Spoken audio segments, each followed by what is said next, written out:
So apparently I made a couple people mad with my last video opinion about this whole Lyfe Jennings and Karlie Redd situation, but at the end of the day, this is America and I'm entitled to feel however the hell I want to feel about anything and anybody. So, which leads me to today's video rant actually. So I was catching up on the season of Love and Hip Hop, and of course everything that I said in my video back in February about Karlie Redd absolutely came to pass. You know, I guess a lot of people thought that I was just riding the coattail of somebody who I don't know in real life, but why would I be going so hard for somebody that I don't know for real?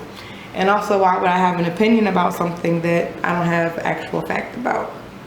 But anyway, that doesn't even matter. So I'm watching the show and I saw the whole proposal setup for Karlie and Lyfe. So Karlie's in LA and she runs into Jessica Dime, and Jessica Dime has some news for her. She says, hey, you know, I found out, you know, through the blogs that Lyfe was married and supposedly has another baby, or has a baby, whatever. So Karlie confronts him and Lyfe really doesn't have too much to say. So, which actually goes back to the reason why I made that post in February, because the girl, whoever she is, Instagrammed a picture saying married, no, better for Lyfe than Karlie, yes. With that being said, Lyfe goes on a radio interview with Wanda from V103 in Atlanta and goes through this whole spiel about how he wished that he never messed with Karlie, and he regrets giving her his world-class knob. Now, I don't know who Lyfe Jennings thinks he is or why he thinks that his schlong is so A1, but at the end of the day, you contradicted yourself in so many ways in that interview.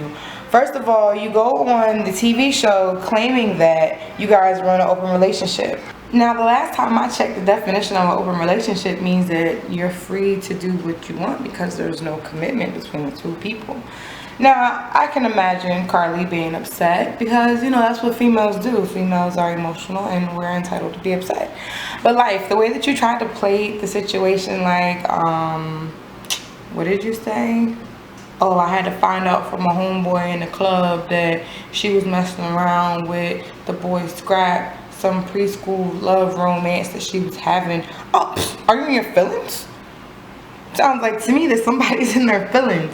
And then the thing that was so funny to me is that, you know, my whole thing was that you used her for publicity or for a come up. We all know that you had a career before Karlie Redd. That's fine and good. But there is a such thing as falling off, and there is such thing as also needing resurrection. So for you to say that you agreed to do the show for her is a total lie. You said she tricks you into doing the show. How can somebody trick you into doing a show? So you mean to tell me that you had no idea that you guys were going to be filming bits and pieces of your relationship for the TV show? Like, that's bull. And for you to say that Love and Hip Hop did more damage for you than it did positive, I disagree, because I'm pretty sure that half of those shows that you're getting booked for now are probably because people started to see you on the show, which gave them like, oh yeah, Lyfe, like he's still here doing his thing, so let's go ahead and you know, book him. And I'm not taking nothing away from you, Lyfe. You're a very, very talented artist, absolutely.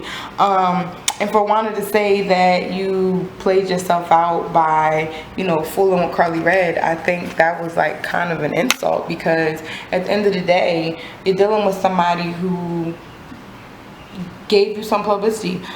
All publicity is publicity, whether it's good or bad. So whether people, you know, started to think about you again because you was dealing with Karlie or not, it doesn't matter. It still helped you out in some kind of way. And for you to say that you just did the show for nothing, lies, because nobody goes on the show for free, so you definitely got a check out of that. So don't sit here and try to play like you didn't know what it was when it was. when it was while it was. Oh, and then you go and say, oh yeah, I just did a show at Wolf Creek the other day and it was 5,000 people there. Boy, bye. You were seen by probably 50 million people who watch the show every Monday night. And what's funny to me is how you try to put yourself on this pedestal like you're so much better than she is, but at the end of the day, Lyfe, you was doing just as much dirt. I hate this double standard that men think that they can do whatever they want and women can't. Like, it's not fair at all. I mean, you were actually going out of your way posting pictures of you and the girl on social media, you singing to her, y'all going through basically a whole relationship on social media. We didn't know about Karlie and Scrap until the TV show came out. So you obviously didn't care. I never seen Karlie post no pictures of her and Scrap. I never seen Karlie post no pictures of her and anybody else she was dealing with. I only ever seen Karlie post pictures of you and her. So at the end of the day, who was really playing the field? It's just not fair. Men can run around here and have a girlfriend here, a girlfriend there, and think everybody's supposed to be okay with it, and it's not fair. This woman was reaching out to you in need of love and comfort and support, and all you could do, you showed up when the opportunity was right for you.